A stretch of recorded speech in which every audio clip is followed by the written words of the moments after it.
专家曾预言，我国售价几百万的高层住宅，不出20年就会变成贫民窟。难得的是，这次专家的话受到了广泛支持，甚至有很多人表示不用等20年，现在已经有很多事了。从欧美国家走过的路来看，就可见一斑。具体情况是怎么样的？这里是知识 TNT。很早以前就有人将房龄较老的高层住宅、远郊的房子、20年以上房龄的老房子都归入沦为贫民窟的范畴。本来以为晚了几年建造的高层住宅可以高枕无忧了，毕竟也曾是售价上百万的高级住宅，一时半会儿也不至于沦落至此。但我们还是高兴得太早了。现在已经有不少声音表示，高层住宅的弊端出现，未来会成为使用、维护成本都很高，而且难以拆除的贫民窟了。这话虽然乍一听有点荒唐，但也确实并非空穴来风。准确的来说，应该是一些地理位置不太优越，且以小户型为主的高层住宅。毕竟市中心和学校周围的房子永远是抢手的香饽饽。这些住宅才开始售卖的时候，设施环境都是崭新的，也有许多人愿意买。后来随着时间积累，社区基础设施也逐渐老化，跟不上时代潮流或者故障频发，原先有能力的住户不乐意在这种环境下居住了，就搬走了。那房子要么空着，要么搬进来的就是生活消费水平更低的人群。循环往复，房屋越来越破旧，入住的居民越来越贫困，就演变成了某种意义上的贫民窟。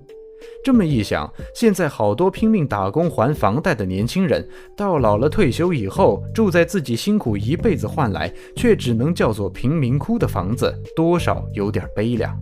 不过除了基础设施老化，高层住宅没落的一个很重要的原因，就是人们越来越不待见高层住宅了。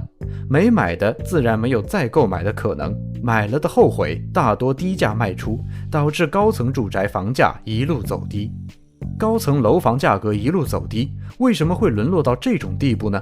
其实主要还是因为居民感受与想象相差太大。起初高层住宅受到大众欢迎，主要是因为觉得视野好、采光好，还能避免蚊虫的骚扰。但真正住进去了，就逐渐发现了高层住宅的诸多不便之处。最显而易见的就是出行问题。高层楼房上下必然是要依赖电梯的，遇到早晚高峰期，等待的时间长，容易耽误上班上学时间不说，更重要的是时间一长，哪有不出现点小故障或是遇见停电的情况？这时候难免就要关停电梯进行维修，20-30层的高楼就只能纯靠自己的双腿爬上去，一上一下抵得上多少人平时1个月的运动量。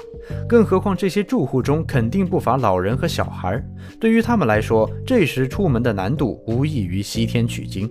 还有就是万一发生火灾、地震等灾害，电梯肯定也不能用了。低楼层住户尚能靠自己的双腿跑出一线生机，高楼层的住户就只能干瞪眼着急了。而且消防一般救生云梯最长也只有60米，顶多也就相当于20层楼的高度。再往上的楼层，就算是消防员可能都爱莫能助了。而且高楼层水电线路的维护也麻烦得多，楼层过高，水压不够，所以一般都需要2次供水，那必然就需要建造蓄水池。时间长了，蓄水池里积累的就不只是水了，各种泥沙污渍，清理起来又费时又费力。你说让工人白干吧，肯定没人愿意。向住户收取清洁费吧，高层和低层之间必然存在利益纠纷。还有对于购房者来说最重要的一点，高层住宅的公摊面积要远比低层住宅大得多，高达25%到30%以上。也就是说，你出了100平米的钱，能住的房子只有70-80平大。吃这一次亏还不算完，小区的物业费都是按照住房面积算的，也就是说，高层楼房的住户每次都得多交20-30平的物业费。要是在北方，供暖费可能也得多交一份，这谁能乐意呢？所以高层住宅越来越不受市场欢迎。那既然有那么多问题存在，时间再长点又会变成危楼，为什么不把这些高层住宅拆了呢？答案很简单，没钱。以前的房子基本都是平房，一块地皮上你拆了100套的平房，给了这100套的拆迁款，再建起高楼来，其中至少能有1-2千套房，卖出去自然就能回本，甚至大赚一笔。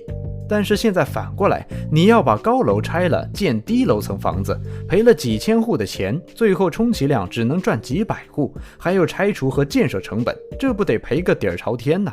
哪个开发商会干这种明摆着的赔本买卖？现在的住宅楼为什么非要建那么高？最初的时候，高层住宅本起源于欧美，在一战后，美国就热衷于建造高楼大厦，以此彰显自己国家的经济建设能力。美国著名的地标建筑帝国大厦就是那个时代的产物，整栋楼有103层，整体高度443.7米，在当时可谓是神迹一样的存在。近几十年来的中国也是一样，疯狂建造高楼大厦。改革开放以来，中国经济开始繁荣发展，再加上1998年房改之后，房地产行业进入迅速发展的鼎盛时期，推旧房盖新房成为了时代潮流。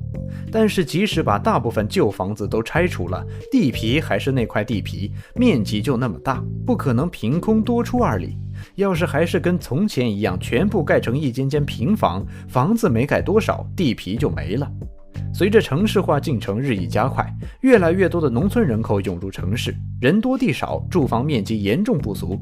为了解决这个问题，开发商普遍达到共识，那就是把楼往高了建。同时，这样也会使一个楼盘的开发成本降低，获取更多利润，既满足时代发展需求，又有利可图。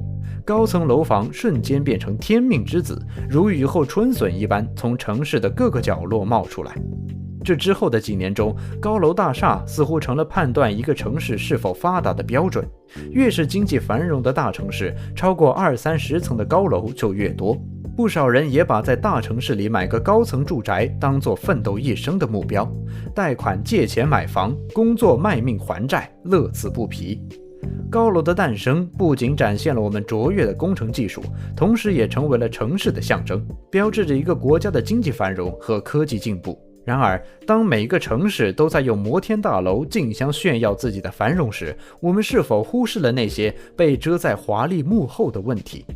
高楼的初衷本是为了满足城市人口快速增长的需求，以及有效利用有限的土地资源。它们象征着现代社会的科技力量，通过垂直建设将人类居住空间最大化利用。或许我们该重新审视一下高楼建设的问题。